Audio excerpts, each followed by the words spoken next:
Hi, everyone. Welcome to our first keynote of Facets 2016, What Happens When Civic Hacking Goes Awry. I'm really, really excited about this panel. I guess I'll introduce everyone. This is Luke Dubois, who will be moderating. We have Jade Davis, Casey Johnston, Hwang, Anika Gupta, and April Glaser. And I guess let's get started. If you guys could scoot more in case other people can join, that would be really ideal. Thank you. Let's make it easy to access the room. And all right, if everyone could just introduce themselves, that would be great. So we're just going to go down the line and have everybody present some stuff. So Jade, you want to go first? Okay, and you can DJ. Oh, we're gonna see how far this cord reaches, and see if we can do it. There you go. Have a mic. Thank you. Hi, everybody. I'm Jade Davis. I consider myself an applied theorist. I look at emerging technologies and sort of how they might affect people that are considered at-risk populations. And today I'm going to be talking about civic hacking gone awry. I'm really bad at titles, so I called it Welcome to the Sensorium because that made me happy. This morning, I thought I would start with asking my two children, this was a very scientific study, what they need to live. They were very confused. I pulled them away from the computer to do this, and this was the list. Food, poop, farts, clothes, water, a house, raccoon, shoes, sunlight, vitamins, working out, a body, excitement, family, petting a dog, and nature.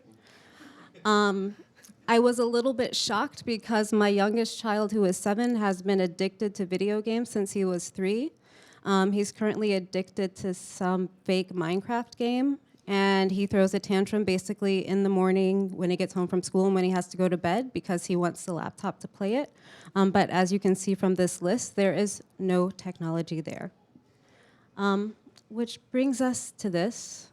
Does anybody remember a series of headlines in 2013 about toilets? So in 2013, the UN came out with a study that let the world know that there were fewer toilets connected to water sources than people with mobile phones. Specifically, the press report said, of the world's 7 billion people, 6 billion have mobile phones. However, only 4.5 billion have access to toilets or latrines, meaning that 2.5 billion people, mostly in rural areas, do not have proper sanitation. In addition, 1.1 billion people still defecate in the open. This was to coincide with World Water Day, which is trying to get access to plumbing to rural areas by 2025. We'll see how that works out. This shouldn't be surprising, though, if you know the history of the cell phone. Back in 1999 to 2004, which is the golden age of the Nokia cell phone, which was indestructible and had a battery that lasted for multiple days, people were shocked to find out that Africa was outpacing every other place in the globe in terms of cell phone uptake. And the way they were using the phones, it wasn't to make phone calls. It was like small things like, if I call and it rings once, you come and pick me up. I'll arrange it ahead of time, you come and get me. It was to find out how much stuff costs day to day for farmers. It was all these little things that eventually got turned into smartphones, as we know them now, sort of for us. Back then, these phones did all of that stuff. It just required coming up with a series of protocols. But I want to sort of move forward and away from history to 2016 and think a little bit more about water. Flint, Michigan is happening now. We know that there's lead in water there. When that happened, they said they would find lead in other places too if they looked. I'm in New Jersey, so every morning I hear about the Newark schools on the television. There's a Chicago thing about water. And so we have all of these emerging technologies out there, but we know that people need access to plumbing and access to clean water. And it's not just something that's out there, it's something that's probably somewhere here too. But it's not something we invest in. Instead, projects like this is a Google Loon balloon. Is anybody familiar with Google Loon? Okay, so a couple hands didn't go up. Lots of hands didn't go up. So Google, in their attempts to get internet to the entire globe, came up with a series of balloons that they shoot up into the air that will give internet to places. And one of the places they tested this is in New Zealand, and that's where this picture is from. They also obviously have Google Cardboard, which is making the rounds right now. Facebook too, and I'm just focusing on these two because they're sort of doing similar things with where this is going, has internet.org, Internet for Everybody, with these wonderful solar-powered drones that will give internet to the world. They got a lot of bad press a few months ago for going to India and giving like a little bit of free internet, sort of like getting people addicted to stuff. Here, have a little bit. Oh, you want more? You want more? Pay us. But they claim that it's sort of a humanitarian thing, but that's a whole other thing. But yeah, aircraft, lasers, drones, balloons. It's a beautiful world that we're investing in. And Facebook also has Oculus Rift. This is a much older picture.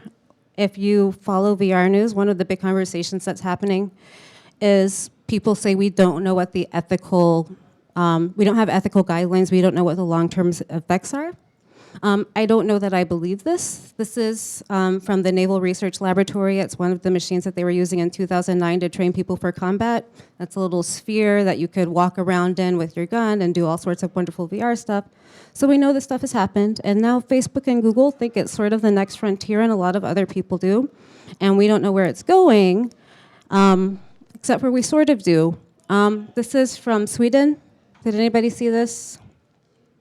McDonald's Sweden put headsets that were $4 to make in the Happy Meals. You can actually go to the site if you go to happygoggles.se and have a headset. You can learn how to ski and avoid stuff. That's the game that came with it. You learn, but you don't really learn how to ski because this is a bizarre thing that we're investing a lot of money in that sort of doesn't make any sense yet. And it's a weird moment we're in because this is being commodified and hyped in a weird way. People are calling it the next cell phone, but the cell phone really sort of bridged gaps in infrastructure. And if you think about what virtual reality is, it's sort of a big infrastructure sucker. Like, those files are huge. You need lots of bandwidth. You need lots of electricity. You need powerful machines.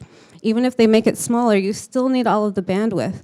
And so it's not something that's going to be accessible. It's not something that's going to work for high-risk environments. And it's not something that's really going to quench any thirst, I think, as of yet, how it's being imagined, the way that the need for clean water sort of is. And I don't know yet if like the way we're doing hackathons and the way we're approaching civic hacking is really taking into account how useful it would be to just have a filter kids in Newark could take to school so that they could drink water from a water fountain.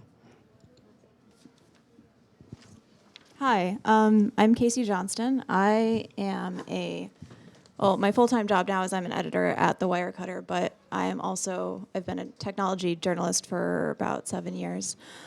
And I don't have a fancy presentation, unfortunately, but it was very nice. But a thing that I've covered fairly frequently in my time writing about technology is about privacy and sort of how those issues are scaling up with technology companies. This is sort of dovetailed with this concept of civic hacking with, I'm sure some of you have seen you can get Wi-Fi now in the subway stations. Some of them, not all of them. We've all been enjoying this. It's really nice. But the thing about it is if you look at the terms of service for even the city's Wi-Fi service, many Wi-Fi services, but the city's Wi-Fi service included, they are allowed to collect your browsing information and sell it to third parties and use it to advertise to you, which doesn't sound so bad. Like, advertising fuels a lot of things. But the thing about the way advertising works now is that information is traded by what are called data brokers, who are extremely large companies that do a lot of business, and their entire driving force is collecting the information that's gathered by how you use the internet now. It includes, Facebook and Google and your browsers and on your phone and Foursquare, Twitter, whatever. But it also includes, if you connect to a public Wi-Fi location, often that data is collected and collated into what are called consumer profiles that are used to market to you. There are several data brokers, and they have no obligation to disclose how your information is used or who they sell it to, where it goes. They all trade information between each other. You can technically request for it to be deleted, but they can just sort of reshare it between themselves, and that's like not even a meaningful action. You have no like control over this information. And many people are like, so what? Like, so I get a few advertisements and they're just like really good advertisements. What's wrong with that? The problem is, particularly for, like you were saying, at-risk populations, older people, people in lower income status who are disadvantaged and can be, oh, thank you, can be targeted by ads for, say, like high interest loans or mortgages or, you know, products that are suboptimal, but like your internet advertising experience is sort of like a cohesive reality. Like, you would not know that there are better options out there because of the way your advertising might work. So this is a very big problem that many big companies are driving, but it's not something that our government should be participating in without a little bit more examination, is I guess what I'm saying. But the thing that we should be doing is taking a closer look at that and pushing for sort of more regulation around how our data is used. So that's my issue.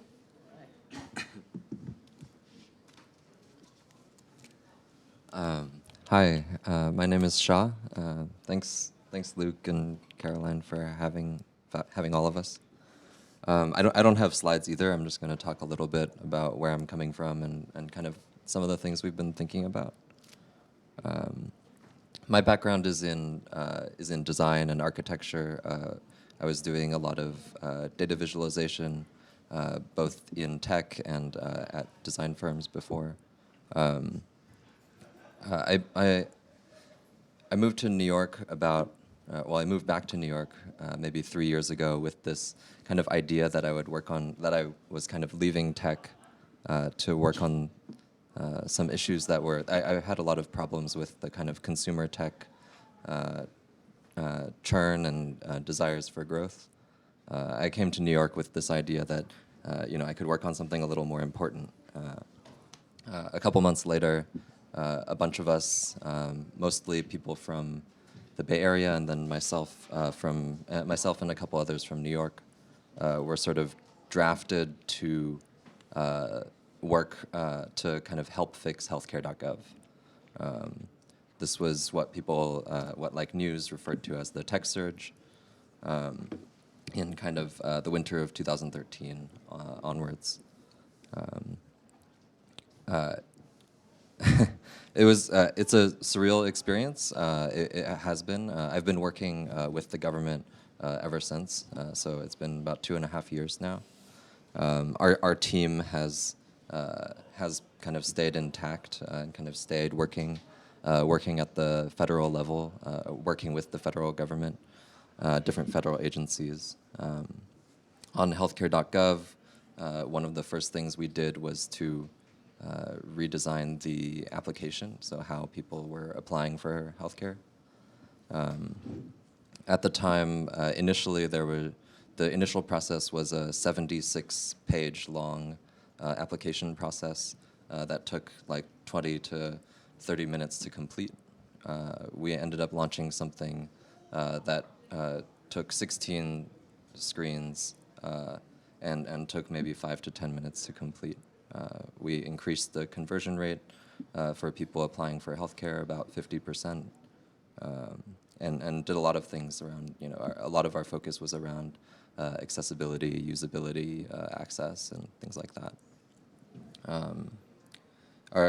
About a year ago, our team started getting pulled into other situations, and so we needed to actually get health insurance for ourselves, because we were all 1099 contractors.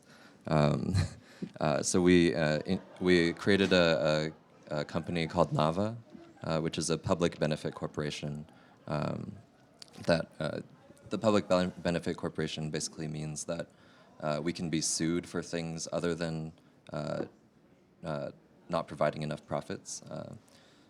The thing that we can be sued around, our kind of stated mission is around improving improving benefits services, improving the kind of public-facing sides of government services. And something that we've been thinking about a lot is, our team is primarily, we're engineers, we're designers, we're researchers, we're product kind of focused people. A lot of us are coming kind of as refugees from the kind of consumer tech world. And a lot of what we're bringing into government now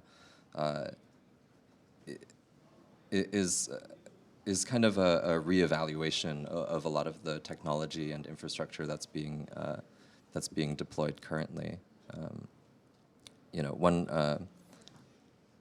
One thing that that someone who used to work at Code for America says, this guy Jake Solomon, he said that these when you look at the kind of government services that are being provided, that there's all these frictions and failures in terms of engineering or design.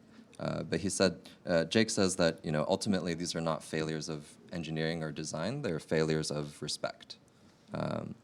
That these frictions end up that the frictions that people end up needing to face amount to something that we would maybe call microaggressions, that are kind of a systematic either exclusion of communities without certain technologies, or a sort of cascading series of edge cases that end up meaning that people are taking the bus a couple hours just to enroll in some service that they should be qualified for already. So we think about our work a lot in terms of this idea of access, this idea of inclusivity, this idea of adaptability. It is always thought through, like we're building services, so we're writing code, we're making design work. But we have sort of a privilege now of being faster than most government contractors, and trying to kind of design our organization so that we have different incentives. A lot of the role we play now, working with agencies, is kind of bringing in the is kind of bringing in a lot of the research around ethics and consent back into the conversation. A lot of folks that we talk with in the government, have the best of intentions about the systems they're trying to build in terms of, having like a single sign-on experience for the government, or in terms of having, you not having to enter in your income information at every single service and the IRS just provides it.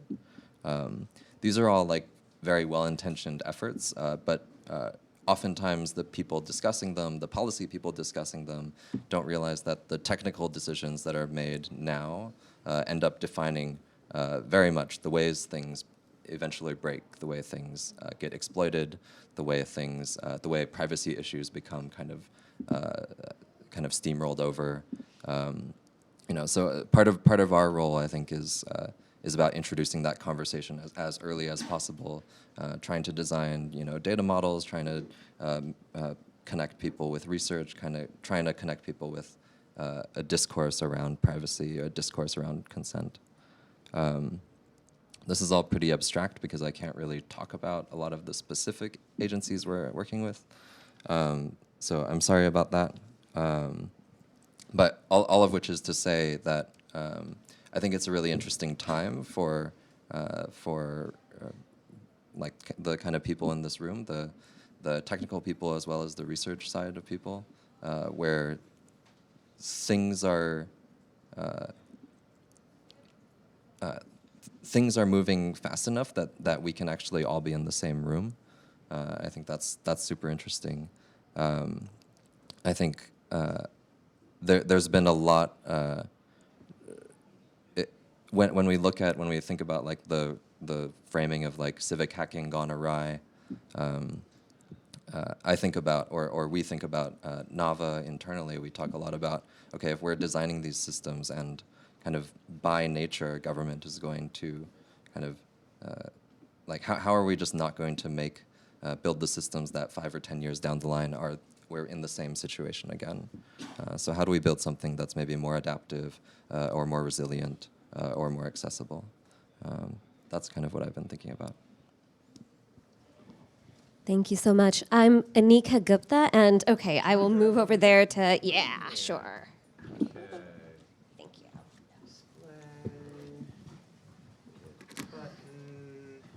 It's all yours.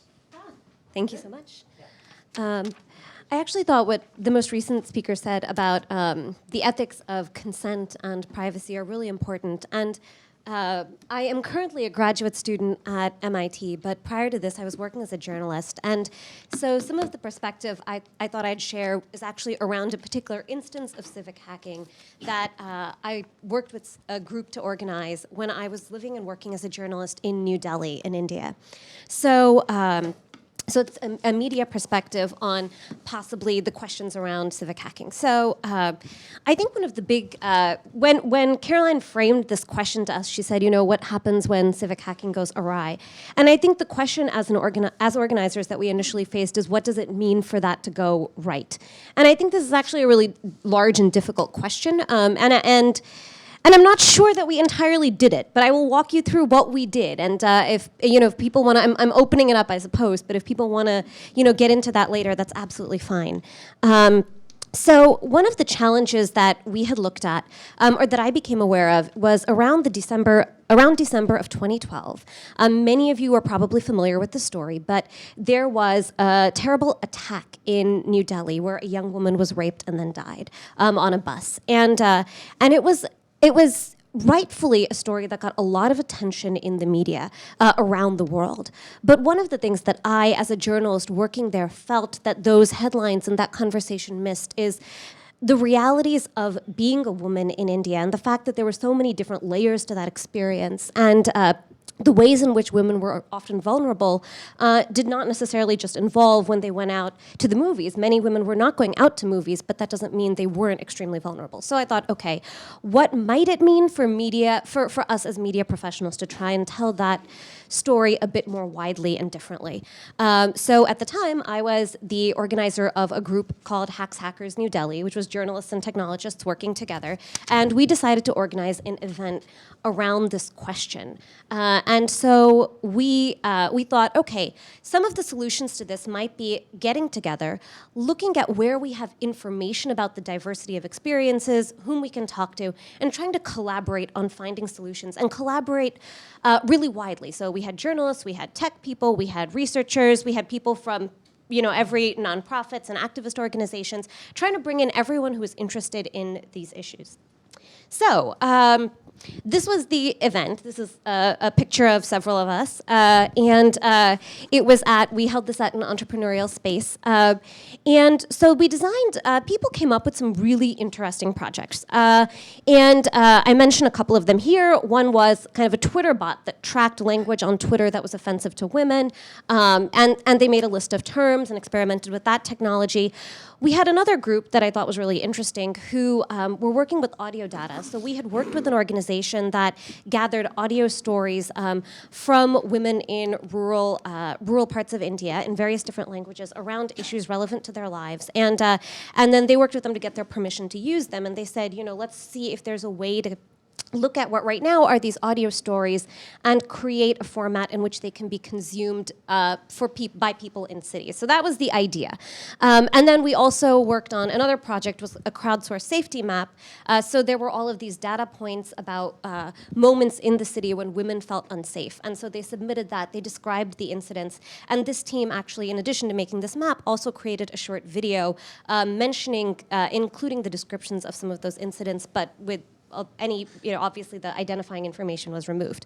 And I've put at the bottom that not one of these projects still exists. So this is kind of getting into one of the critiques of sort of the short-term hackathon format. So here are some of the things that I thought we did do that were interesting. One is we tried to look at this question of language and what it means in media to consume with the divides that are created when you consume media in different languages. Ethan Zuckerman over at the Center for Civic Media at MIT uses the term linguistically locked. And he says that basically when you have, one of the biggest challenges to the spread of media messages is the fact that we're not all in the same language. So we had teams working together on that question. We did introduce media makers to new formats and created initial prototypes. We didn't publish or develop those prototypes further. We didn't solve the problem of underrepresentation, which is a big problem. And then finally, we didn't necessarily bring in all the right stakeholders. I mean, there are ways in which I think we could have cast an even wider net, and I would have liked to do that. So could we, and then here's the question, is there potential for events like this to make the problems worse, whether or not they intend to? And I think yes, the answer to that is that potential exists. And it's something that it's hard to know in advance, and I don't know what the ideal answer to that is. That was a question that Caroline kind of posed in her email to us, and I wish I had a clearer answer for everybody. I don't. I think especially when you're talking about media, there are ways in which you can easily perpetrate stereotypes. You can continue the problem that you're hoping to solve. So some of the things we tried to do on an ethical front, we tried to anonymize data, get permission to use audio files. We tried to think about how translation was done. We had people in teams who spoke languages, had some knowledge of the context in which information was gathered to do that. And then it was the right format for asking difficult media questions. It wasn't necessarily the right format for solving the problem. But also, I add the note there that partly because a lot of times these problems are really hard to solve. And you frame this large problem because you want to attract energy and enthusiasm and a lot of people to the question. But then you have to really think hard about what you're hoping to produce at the end. So that's just one incident or one example of kind of how these questions have played out. For me as a media person, and definitely open to other people's ideas and suggestions too.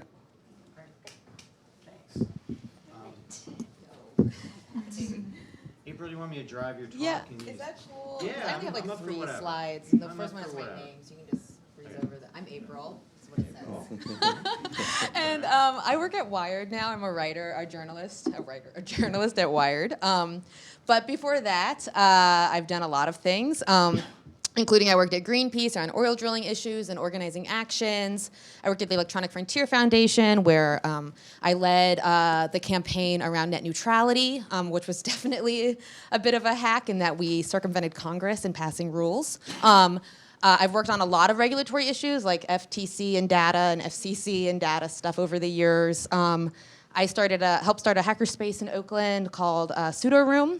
Help folks learn privacy-enhancing tools, helped start a project called the Library Freedom Project a little bit ago, but now I'm a journalist. And I'm actually going to start my little story on civic hack. Well, let me just start by saying when I hear the term civic hacking, sometimes I first think of Code for America, which you mentioned, and it kind of makes me cringe a little bit because they often export some of my least favorite vocabulary and language and terms from Silicon Valley into this space of like the government is broken, or we have these social problems. And I'm like, maybe is the incubator model really just because it's profitable for some folks? Is it necessarily gonna bring a bunch of solutions in these other spaces where we have these perpetual problems? I'm not so sure. So sometimes I'm like, okay, cool, let's see how that works. But I'll start by talking about my work in community radio. So we're going to go all the way back to 2005 real quick. And I'm going to speak quickly because I have a lot to say because I'm an activist. So I'm from Nashville, Tennessee. And I got started in tech organizing and stuff like that because I was contributing to who here knows what indie media is, or the IMC? Okay, cool. So back in '99, after Seattle, these people started these activist network of websites. We had one in Nashville where we would report on stuff that wasn't showing up in the news.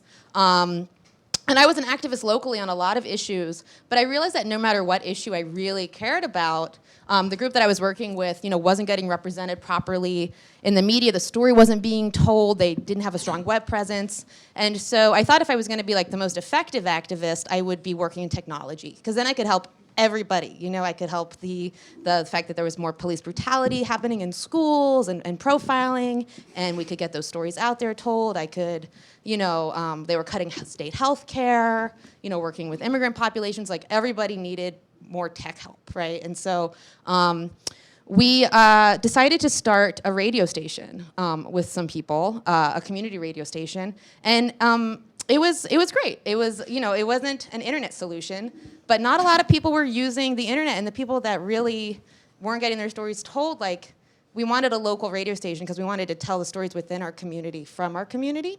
And we had like news and commentary shows. The station was actually connected to my house. I moved into a double wide trailer and we built a station there. Local political figures would debate, teen ran programming, the Sudanese refugee community had a shows that the only Cambodian language shows. It's a big refugee community in Nashville. It was Radio Free Nashville. And it was, like I said, it was kind of like a nexus for the community as the community defined itself, like actively on the radio. And all these people came together under our shared media platform that would have never met otherwise. So there were like hacker dorks like me, hanging out all of a sudden with like these like awesome Cambodian musicians that were in Nashville that I would have never met had we not had this shared media platform locally, right? And we also had a website and we were streaming and stuff, but it wasn't the internet that mattered. It was our local tech radio station, and everyone wanted to be a DJ. There was great music. So then I moved to Philadelphia to work with this group called Prometheus Radio Project. Another question, has anyone here heard of Prometheus Radio Project? A little bit? Okay, cool. So it's a low-power FM radio movement. And many years passed. We eventually passed a law in 2011 where, and this is a law now, it's so great, all unused FM spectrum has now been allocated for local community radio stations in the United States. This year, next year, we're going to see about like 600 new radio stations pop up across the US, including about over 50 on Native American reservations, which is really exciting. And it's just kind of a reallocation of the FM spectrum in a serious way. And it's exciting because there used to be radio stations in a lot of these places, but they would get shut down all the time. And the people that worked to pass this law are actually, like me, former radio pirates, and then went in to say, you know what, we don't want to run from the law anymore. We're going to spend a few years trying to change the law, right? So kind of going from pirates to policymakers. But in all these radio stations, it's kind of an example, a positive example, I would say, of civic hacking, where people, like, they're being built by the community for the community, and they're being maintained by the community as well because they have no commercial, they're not allowed to run commercials legally by the class of license that they are. And so I wanted to show, so I'm going to give a few examples of like civic hacking, starting with my work in community radio. I wanted to show this clip starting at 23 seconds is when I started it. And I just wanted to show a few seconds of it. When we don't have the media, or the media is controlled by another group that doesn't have our side of the story, our perspective, our community interest, and other people hear from them, and we have nothing to combat that.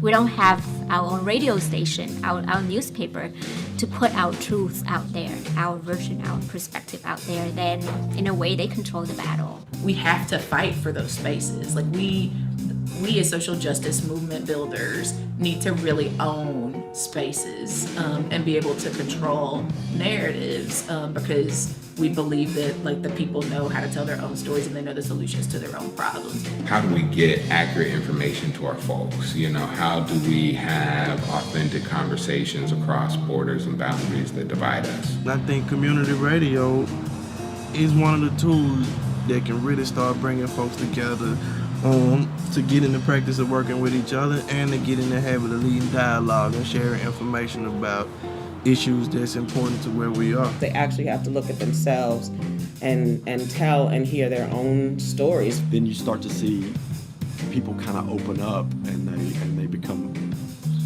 proud of who they are.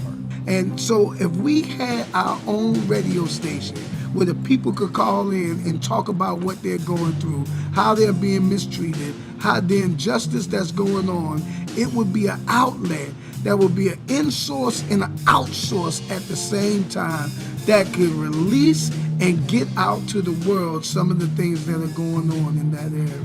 This really is about telling the stories and using the stories. There's so many people that we worked with. So we started this radio stuff, like the pushing for these laws back in like 2000. I started in 2005. The law passed in 2011. But it was people from these communities that you saw that we would that said they really wanted a radio station. They couldn't have one because of the laws, and so we would actually help get them to Congress to testify in front of the FCC. And we would never like tell them what to say or anything, but like help figure out like how to get these paths to getting them to describe why the law needed to be changed, you know, and why it wasn't working for them. And so that was a very the Local Community Radio Act, which reallocated the FM spectrum in the U.S., which is happening now, was a very grassroots movement. And, you know, I don't know if that's civic hacking or not. It's definitely not Code for America style, but it's grassroots, right? Another thing I worked on, which was a pretty interesting thing in terms of regulation and the internet, was net neutrality. This has been an ongoing thing since somebody mentioned the 2008 battle. I was working on it then, and then it came up again after some courts decided some things, or one court decided some things back in 2014. And I was working at the Electronic Frontier Foundation at the time and led up the activism around this. And I wanted to bring up the work at EFF, or the net neutrality work real quick. It was really interesting because whereas Congress is really kind of broken or not moving very fast or very frequently, trying to reform laws in Congress can feel like you're just kind of spinning your wheels in the mud, because you can have like 100 or 200 of the smartest people in the country or world or anything, you know, on a certain issue, working on a law to pass a bill, and it'll get watered down or it won't move, and then they have to start over again next year, you know, and the year after that, and the year after that. Whereas working with a regulatory agency, it's a very different mechanics in terms of like, you know, working to change government. This is tech policy that we were working on, but with the FCC, instead of just pressuring representatives, when someone from the public had an issue with the rule proposal with net neutrality, they could comment on the docket of the proceeding and build like a really strong public record that if the FCC decided to do otherwise, we'd be able to say, well, you know, according to the Administrative Procedures Act, blah, blah, blah, you're required to act in the interest of the public, and we have 5 million people who have commented. So if you don't act in the very demonstrated interest of the public, you know, then we can sue you. So it was a very different mechanism for accountability. And luckily, we didn't have to sue the FCC because they ended up changing their rules after the public comment period was so deeply engaged in, right? And we created all these tools at EFF. We had Dear FCC, the coalition we worked with, did Battle for the Net. We did tons of grassroots work. And it's really interesting because net neutrality is not what I would consider a very simple black and white issue. It's not like, you know, corporations are not people, or like we didn't have like an easy meme to help communicate net neutrality. Yet people understood it and really cared and were really freaked out, and would write really long letters and comments to the FCC. And we ended up breaking their website, their comment intake form, 4 times that year.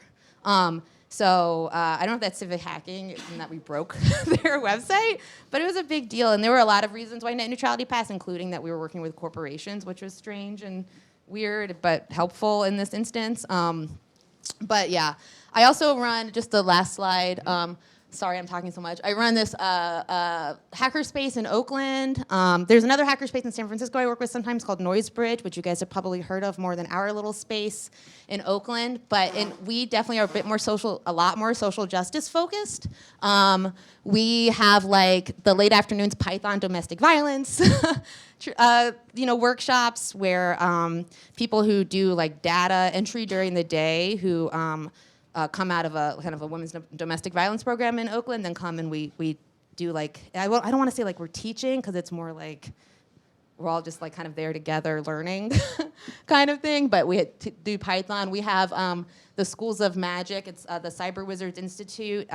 We provide free childcare during the day with the childcare cooperative, and you know, teach Python as well, actually, and other like everything from like getting on IRC to like just kind of being more literate with the back end of your computer. I help teach privacy enhancing tools to activists in Oakland. But one thing I'll just say real quick on that is that we've learned, at least with teaching privacy tools, everybody wants to learn privacy tools now. That's like the hot thing. And you know, we definitely know that just kind of like, just because somebody knows something and other people don't, putting them in the same room together is not the answer to that information sharing at all, So we're thinking about things a lot and doing things like empathy training or like becoming friends first, right? Like with potlucks or whatever, like watching movies together. Like what are these like tools that we have to build community before we just throw someone in the running water of someone else's like political campaign, because once you start teaching these tools, you're contributing to that political campaign. And if you don't understand that political campaign, then maybe you shouldn't be trying to work on making it better yet. So we do all that. This is all super grassroots stuff. But yeah, that's my talk. Thanks. Cool.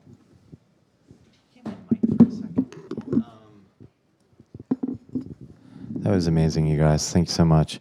I'm just going to ask one feeder question and then just open it up to everybody else, because that way we have a little bit more time. So one of the things I noticed with everything all y'all are talking about is it's almost to me like a push-pull problem. Like there's plenty of things being pushed at us, right? Government's making websites, corporations are doing things, but it's the wrong stuff, right? Whether it's bad advertising or free internet with an ulterior motive or a dysfunctional healthcare site or whatever. And so what you've all really come up with are solutions that are sort of, they're pull solutions, right? Where we're sort of coming up with things that almost, in an ideal world would exist anyway, right? And I just wonder, like, most of the people in this room have, the means, motive, and opportunity possibly to engage in this space as well. So what does the pathway look like to you folks for just the advocacy and activism in this space? Like, how do we make sure you get maximum participation? How do you make sure it's really civic, is what I'm saying, and not just a select group of people intervening when they can? Does that make sense? I know it's sort of a vague question, but I thought that would be a good thing to start with. Anybody? I think that what I was hearing, and this might answer your question, is that a lot of the solutions that work aren't trying to make new things. Like the things that stick around exist on things that people are already literate in using and have access to that aren't like a big stretch from what they would do in their everyday life. I think a lot of times where you see these things fail, it's okay, we're going to prototype something, but we don't have a sustainability plan. Or we're going to get these kids these VR headsets that smell like McDonald's foods, and oh my gosh, they're going to suddenly want to make all these VR films. Oh, I mean, yeah, Swedish kids are going to be really confused when they put on an Oculus Rift and it doesn't smell like French fries. But there's somebody working on that right now. Yeah, the smell thing. But these are like big tech things that are like, my kids do VR stuff all the time because I'm their mother. They hate it. They think it's really stupid. But people want it to be cool, and it's like, no. They just need a laptop. They're cool with the laptop. There's really cheap laptops, and that's all they need. And if you come up with things that sort of work with that without trying to make them constantly do new things, they're usually pretty comfortable and fine. And then you can start building on that to get to the next place you need to go.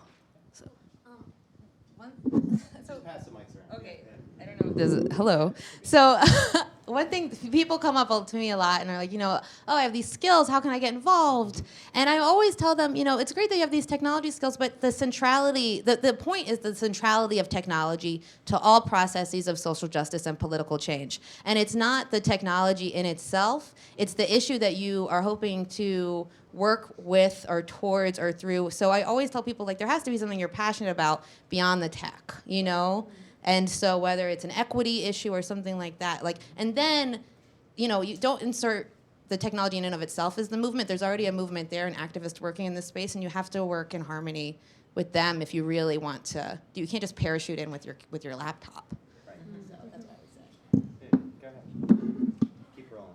Yeah, I was going to say that I think that framing is really important also. And in general, when I was looking at ways to speak with people from different, to bring together interdisciplinary groups around questions, I found that a lot of people were drawn to that sort of framing, more than just saying, I want to work on the technology. They wanted to work with people and understand that. And going back to this question of trying to lead with respecting other people, I think that's a huge one in a lot of these debates and discussions. I will say, kind of in response to your question, Luke, and is that you mentioned, how do we make sure things are civic versus a select group of people?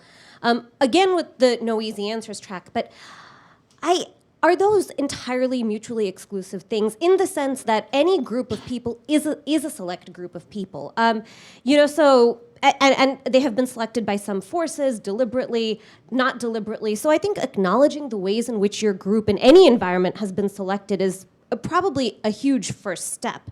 Instead of just saying, we're aiming for this ideal, perfectly inclusive civic group on a practical level. Yeah, I think, to answer your question, I think about like what Anika, you said about the hackathon projects, which is like none of these projects still exist. And I think that same critique is often leveled at Code for America, right? It's like, what happens when you drop in these, bright-eyed, very well-intentioned, very shiny, to use like kind of Sarah Hendren's framing, like excited about the shiny technology people into spaces, into institutions which require, a lot of kind of knowledge about policy, a lot of knowledge about kind of systems and things like that. What do you do? How can you ever expect anything out of a year out of these people? And I think, and when I think about that, when I think about like one thing we talk about a lot for our team when we try and figure out like, it's not the tech surge anymore. It's not this idea of parachuting in for a couple weeks, living out of a hotel, wanging out some changes and then kind of shipping off and taking off. I think about, there was a panel I went to last year on some folks from the ball house culture in New York. And one of the performers said something I thought which was really powerful, which she said like, if ball house culture is going to have any legacy at all, it's going to be because of those people that came and stayed, not because of the people that come, take what they need, and leave. I'll keep it quick, I promise. I will also say that I mentioned that these projects are now gone. Is the longevity of a project the only way to measure the success of something like that? And I will say that at least from the perspective of journalists, if you encourage a journalist to be a more empathetic actor, if you say that, what we're creating is, yes, it's civic technology, but it's also civic society, and you're trying to build that in a better and stronger way, then encouraging people to treat each other with empathy, to tell each other stories with respect, is a big part of that, and looking at different avenues through which to do that. So, I think that is that's one metric possibly hard to measure. I just want to say one very quick thing. And you brought up Ethan at MIT, and one thing he says is that I find really insightful and that I use a lot is that when you have the solution before you know the people with the problem, then that's a colonial framework, right? Because if you're going in and you already have the solution and you don't have to understand the problem because you already know what the solution is, right? And that's messed up because you don't know what the solution is until you really talk to these people, And so I just wanted to make sure that we understand that whenever we come in with a solution before we understand the problem, that's colonial. Casey, what were you saying? You guys have given such great answers. I have nothing to add at all. So. That's right. Questions? Anybody got anything? Come on. There we go. It's in the back.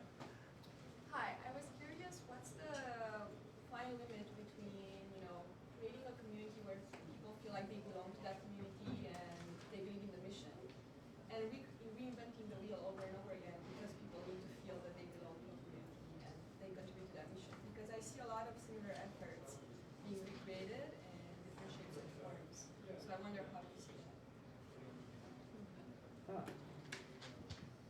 Do you have something? I just wanted to, do you have like an example of what you're referring to?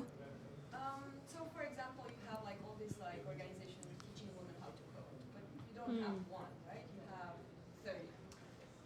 Or you have like what you were saying in Oakland, like all these different associations, or like the radio, local radio, right? Like, yeah. So I kind of see people repeating the same effort, trying to be like, we're going to build a community to solve this, instead of like having the first reflex to be, so is there anyone else already doing this? Does it make sense to be part of that? So I just want to say that just because stuff happens and is rearticulated in other ways all over the place and is done over and over again in different places. I don't think that plurality is a bad thing, and I think 1,000 flowers should bloom. And if we have like 700 things across the country that are all serving those communities in those 700 ways and those local instances, and that's better than having one consolidated way. And that doesn't mean that they're not sharing resources or that they're in touch with each other or have some sort of network, whether it's formal or informal, where we're duplicating what works and in conversation with each other. So I just don't want to pose plurality as something that is bad. In fact, I think that it's healthy. I think your question touches on something interesting, though, which is that by forming, like by, say, having girls who code groups, you're kind of providing an external solution to a systemic problem, which is like, why aren't girls learning to code like in school? And that's sort of something that, while it's good that they're solving a problem where it exists, it's like also important to ask the bigger question of why do we need these groups? Like, we shouldn't need them, and how can we sort of create more cultural forcing around something where groups like that are necessary?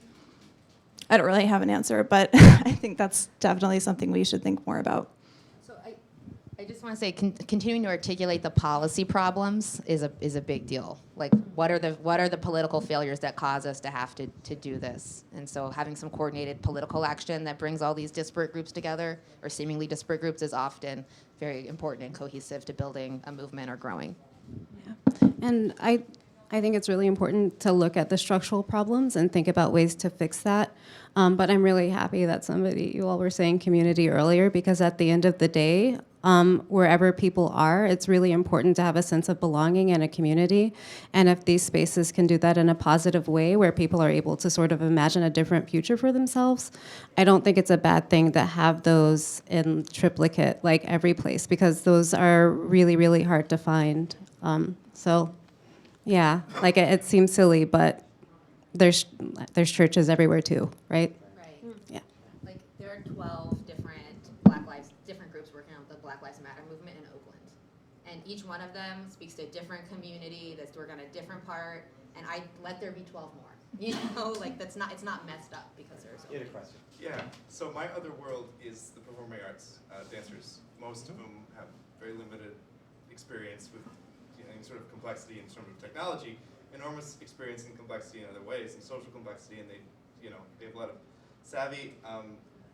My question is that when I consider, for example, like a hackathon, an event where you bring a bunch of people together to solve some problems together, or even just to think about those problems, and we're actually trying to do this at Gupta Dance Center downtown here, is to connect these disparate people. And how do you frame a complex situation where part of the solution is technology, which is still culturally this sort of holy grail of what people do, because we think of it as sort of the final solution to what we're looking at right now,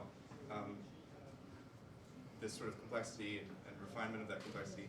How do you frame that work and create a space, and do you have an experience of these kind of spaces where people who are brought in to help to participate are not technologists and are not learning how to code, are not learning how to solve the problems with that sort of mindset? So, like, how do you give them the respect that they deserve in that problem-solving process? Anybody? Go for it. Would you like to? Okay. Great question. And I got that question a little bit from journalists when we were looking at like hackathons, because they kind of wondered, okay, what are we adding to this process? And I think in general, events like that sometimes do struggle to make the best use of non-technical participants, but that's not because those participants are flawed. It's really the structure. I think, it's from one of the most recent episodes of John Oliver, where he did the Muppet song, and it basically said, this is a problem we can solve, but we have to care. And I think caring about problems is actually a very significant force that people underestimate. So if you care about something and you can find a whole group of other people who care about it, and you have this great skill in dance, which you clearly love and find important, I think those are already the essential things. And I think focusing on maybe technology, I think it puts people off. And that's unfortunate, because I think it suggests that you need X set of skills in order to be part of building a stronger and better society or stronger and better communities. And that hasn't been my experience in general, especially because you don't always know what you're going to produce technologically, or if it's going to work out well. Logistically, plan the groups really well. Yeah. So that there's a diversity within the groups and so that they can sort of build off of each other's strengths and weaknesses. So it would just require sending out some type of questionnaire so you can get a little bit of background based on what you need in each group. What else, y'all? Could I jump in on the last one?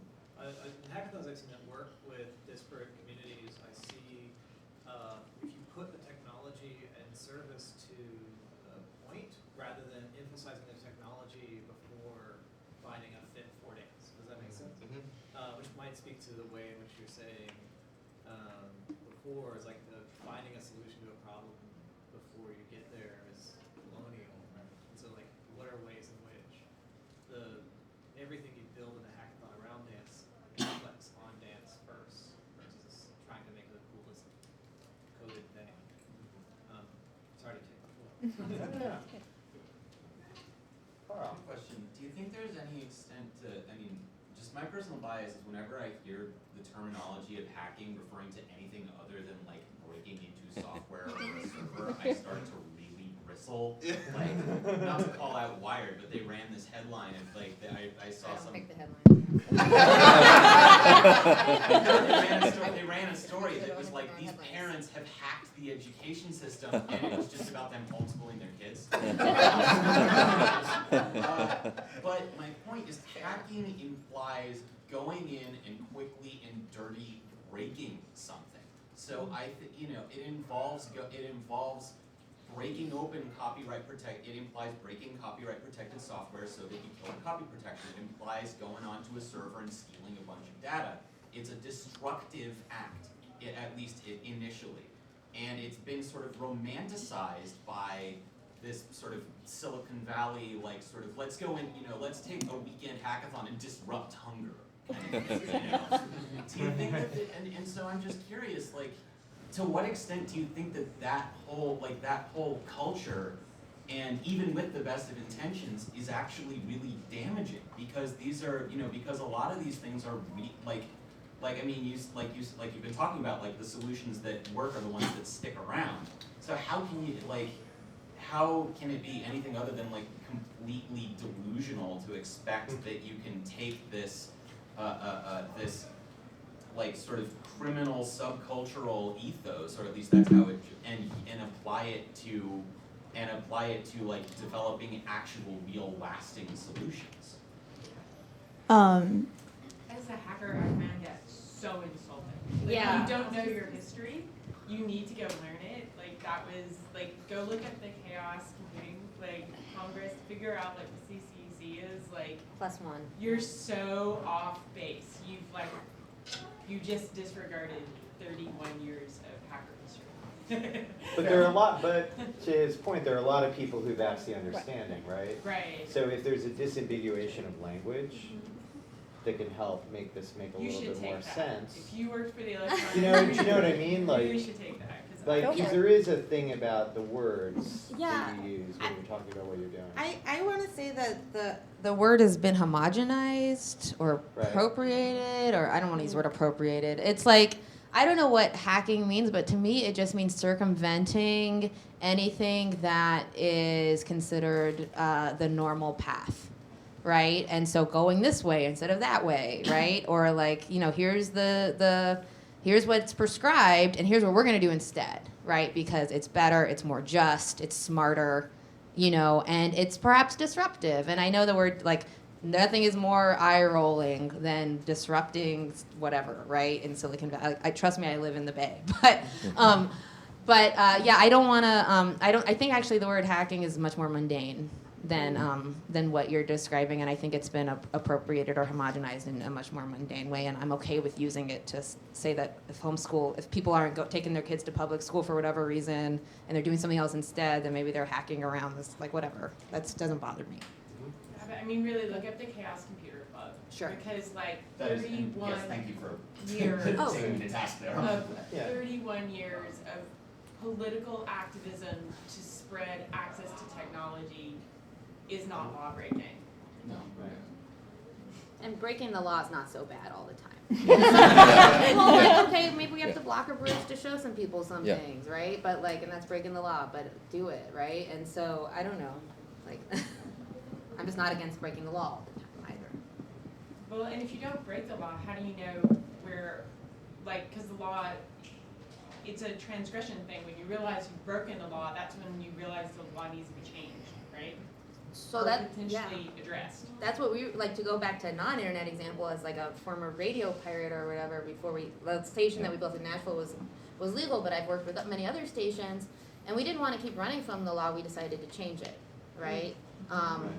But we were serving a need in our community because we like, you know, hundreds of people were volunteering for this station, thousands were listening, and when we got shut off the air, there was a hole in our community, right? But we were breaking the law, so whatever.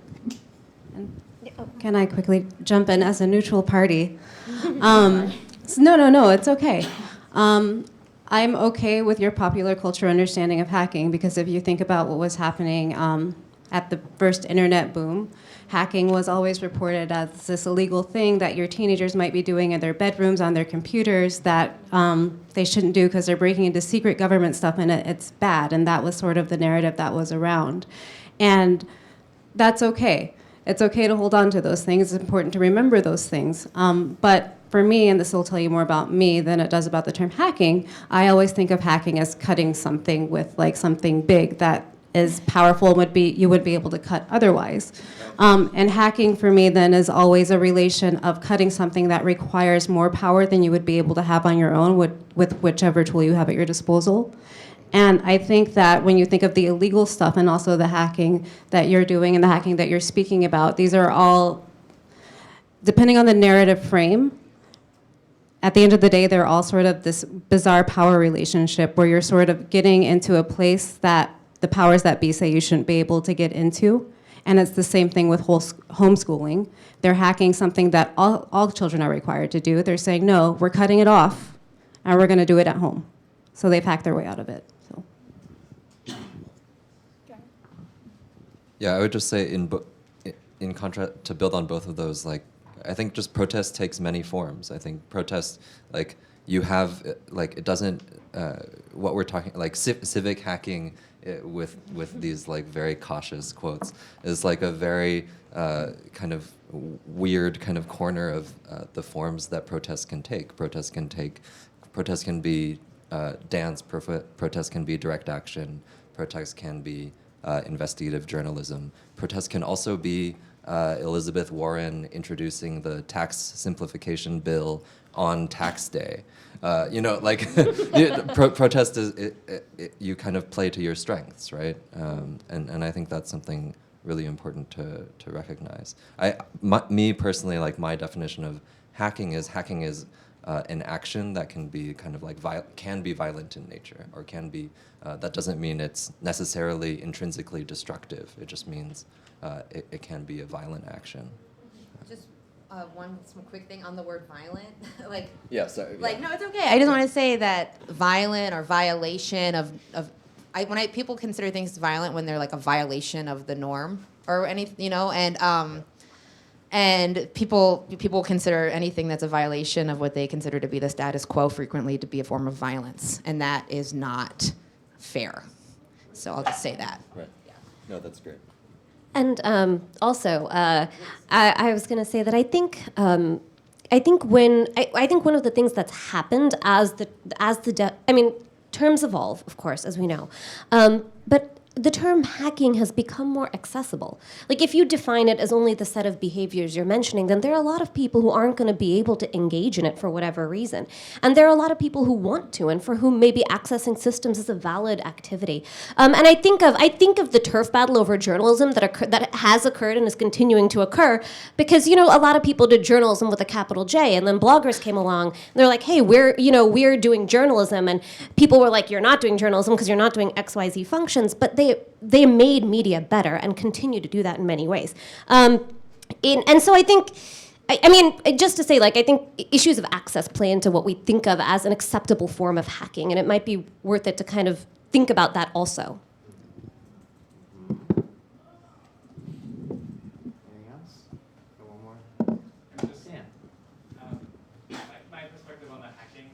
sometimes we'll adopt the hacker identity at work, but I think of it in terms of like not seeking permission ultimately. Like that's the sort of underlying quality of hacking is you're doing something out of your own volition. And I think some of the longevity of projects can be diminished because of that. So there's like this, you know, applying the hacker mentality, but also having a sense of like, that this is something that requires ongoing maintenance. I think that's sometimes lacking from this conversation, like that you can be a civic hacker and contribute over a long span of time also. So, can I just say something to that? So hacking butts heads often with the type of sustainability we need to see in projects for social justice that foster the kind of trust that enable the change that we seek to achieve, right? And so when we have like the idea of a hack as a quick fix, right? But often these social justice issues that we're working towards are not a quick fix, and in fact are systemic ills that we're going to have to work towards for decades. All right, and we've been working for decades, and so we need to respect the history, the moment that we're in, which maybe means we're going to work with hackers, and then the 10 years in the future, which who knows who we're going to be working with, right? And so there's definitely like some tension in the temporal nature between hacking and social justice issues. And so part of the reason why I was saying before, it's really, really important for hackers to consider themselves part of a community or an issue and not see the technology in and of itself as the solution. Cool. Any last questions? Yeah, go for it. Okay. As someone who actually used to work in government, I was worked for the Pennsylvania Department of Public Welfare. I always find, and this is, I believe, a criticism you had too, Shah, that a lot of people who come into doing government projects have no idea how government works, and you've been in it for a while, so you know, you've sort of learned by doing. How can we sort of communicate that sort of both ways? You know, who, I guess that's right there. I mean, how do you communicate how government works to people who have historically been sort of uninterested in the product, in how government works, and only interested in sort of disruption? That's a great question. I think some of the baseline is just having more of a celebration or a culture of empathy, where it's not like kind of what you were saying is like you can't come in with a solution. If you come in and start a conversation, and then that becomes much more interesting. That's when you actually start to learn or pass on kind of institutional knowledge or policy conversations that have been going on for decades. I don't really have have good answers for like the systematic ways that this barrier can be more porous. I think moving past the model where, again, civic hacking is like a temporary thing that you do for a weekend or for a year, will ultimately, like, if that is the start to a longer conversation that takes that kind of plays out over an entire body of work, I think that's much more interesting. And I think we're starting to see that. We're starting to see more paths to engage with, different like local or state or federal governments that are more that are less kind of this extremely small time box thing that doesn't really allow for much cultural change. Here, give me that. Sorry. So good news and bad news. So the bad news is I think we're done for the time being, and I want to thank our panelists. And these are their Twitters. I think I got everybody's right. And I want to thank everybody. The good news is we can keep talking because we're all going here. And Caroline, you want to do some wayfinding or? Move them back. Yeah, make it bigger. So we're going to 4th Avenue and St. Mark's Place. I've already shared it, so it's on the Facets timeline. Woo! So we're going to be there at 7-ish. The ish is key. Because it's about a 20-minute walk. But everyone, thank you for coming. And tomorrow we're going to be starting at 11 a.m. with our first round of talks and artist talks, which will be really exciting. And a big hand for our panel, our keynote panel.